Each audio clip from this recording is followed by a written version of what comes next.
Yes, hello and welcome to another vlog from Bernard Rider.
Today we're testing out the Z900 2023 model A2 version. That means this is a reduced version. Usually my dealer, they only have the, if you can actually reduce them to 35 kilowatts, they will have them there for test ride only because they want to give, these impressions to a wider audience. That's why they only have the A2 version. If you open it up, it will have 70 kilowatts, so 95 horsepower, and there's another version, but you cannot convert this. You have to buy this new or order it differently.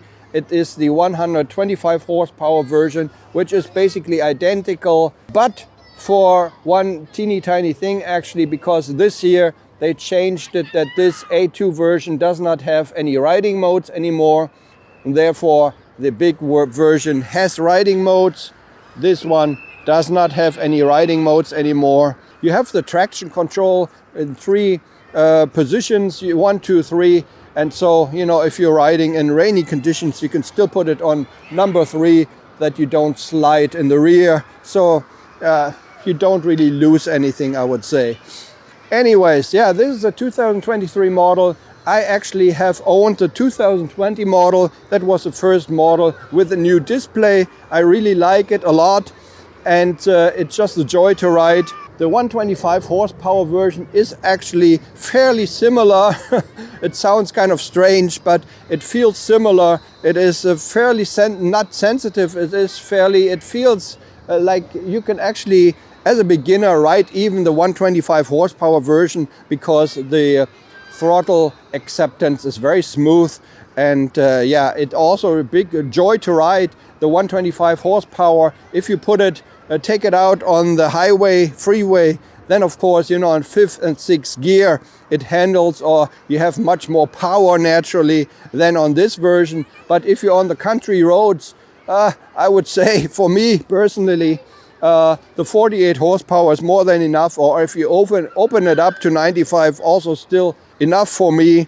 And but yeah, it's just fun, a joy to ride. So let's get to the controls. Here on the left hand side we have the clutch lever, which is adjustable in 5 positions. We have the high beam, low beam light here. We have the control switch for the display, and also to change the traction control. We have the blinker switch here. We have the hazard light switch here. We have the horn here.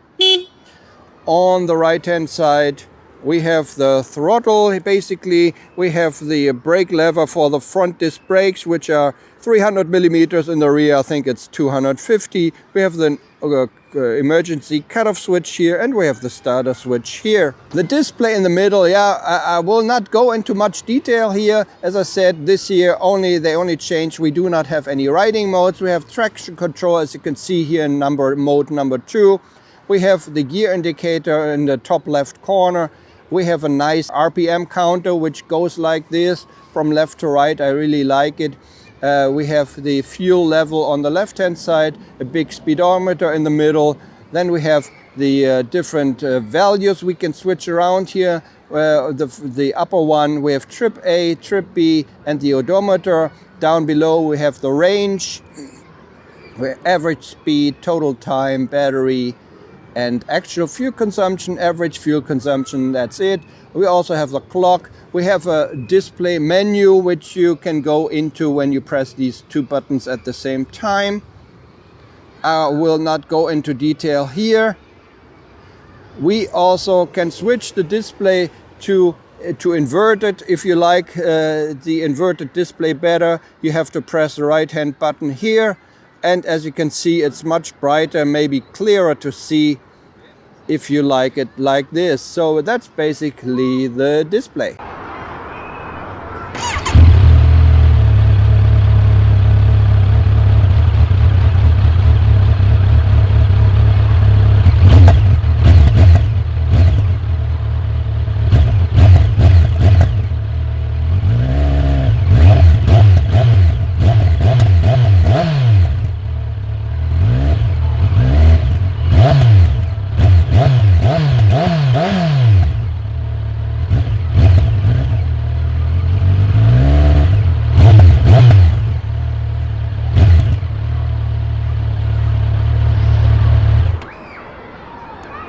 So this is the Kawasaki Z900 2023 model, A2 version, 35 kilowatt. So let's get it on the road and let's get it going.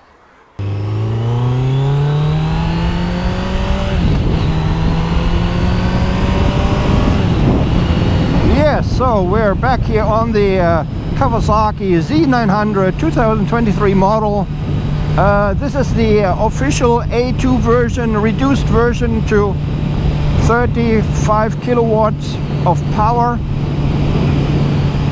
or 48 horsepower, which you can open up if you have the license to 95 horsepower, and but you cannot open it up to the full 125 horsepower version. You would have to buy a different model, or well, it's basically the same model, but you know, it cannot be converted. So there are basically like three models around: A2 unrestricted, and this the 125 horsepower version. And well, there's also a special edition as well. There's the 50th anniversary edition, which is all in red. There are quite a few versions out there, to be honest. To my history, I've had a Z900 2020 model, which already had the new display, and it was just a joy to ride. It was also the A2 version, which I wanted to have it open up, but I didn't in the end, because I sold it. Because I'm a person who likes to have everything practical, so I bought an X80V. But from everything else, it's just a perfect bike for me, at least. I like the power from down below. I like the sound with the standard exhaust. It's still very nice. And yeah, it has a lot of advantages, I would say. It's a very, very nice looking a naked bike. This year we have three different colors. This is a very nice color, kind of a silver, I would say. We also have a black version, and then black and green as usual. You know, for Kawasaki always has to have some green in it. And yeah, the prices are kind of skyrocketing. It's still under 10,000 euro, but it is fairly expensive. Okay, it's a 4-cylinder. I will put the prices here on the video for you. And yeah, as I said, riding is a joy. The seat is a bit hard, but I mean, it's a sports bike. It's a naked sports bike, so that is to be expected, actually. And wow, I mean this is the A2 version, and it's still so much fun to ride.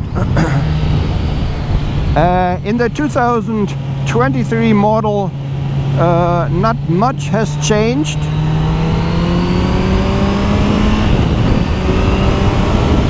Only the colors, of course, they change every year. But another teeny tiny minor thing, the A2 version, or the unrestricted A2 version, does not have riding modes anymore. I mean, they weren't that useful anyway, since, you know, it had reduced power. But now we don't have it anymore. We only have the display here for the Kawasaki traction control, and you can change it in 3 positions, 1, 2, 3, and off. So okay, 4 positions.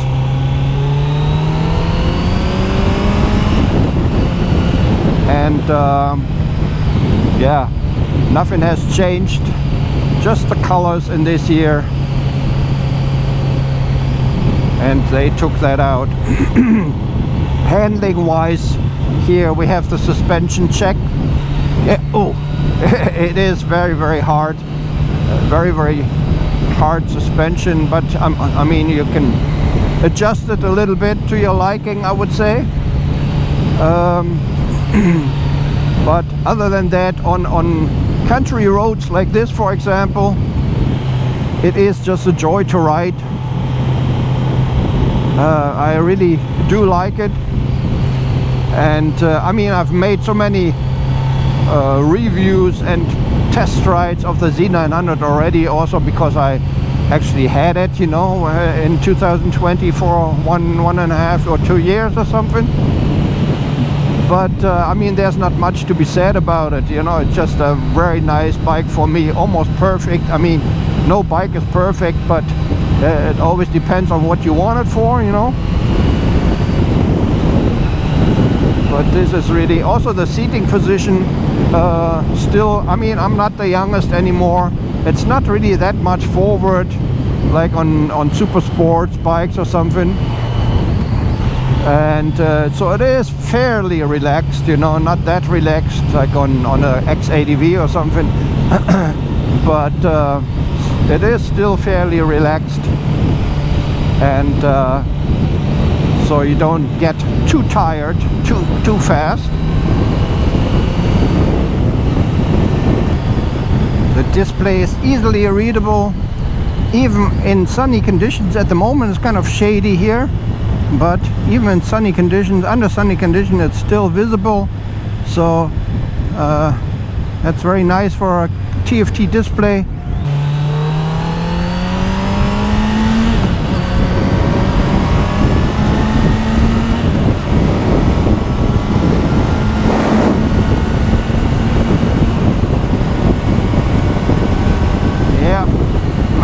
Acceleration here. Okay, we have now the direct naked airflow coming right at me, but there no really no turbulences, because it is pretty direct. So, you know, since it's a naked, I cannot complain. You just have to get used to it, I suppose. Yeah, there's not much else to tell you. This is just a nice bike. It doesn't matter in which version you are going to get it. There's so many versions out there. This is the A2, the lowest possible powered bike, or lowest possible powered Z900 you can get, and it's still a joy to ride. That should conclude our little test ride for the 2023 model year Kawasaki Z900 in the A2 reduced version. Thank you very much for watching. This has been a ride out. Take care. Bye-bye.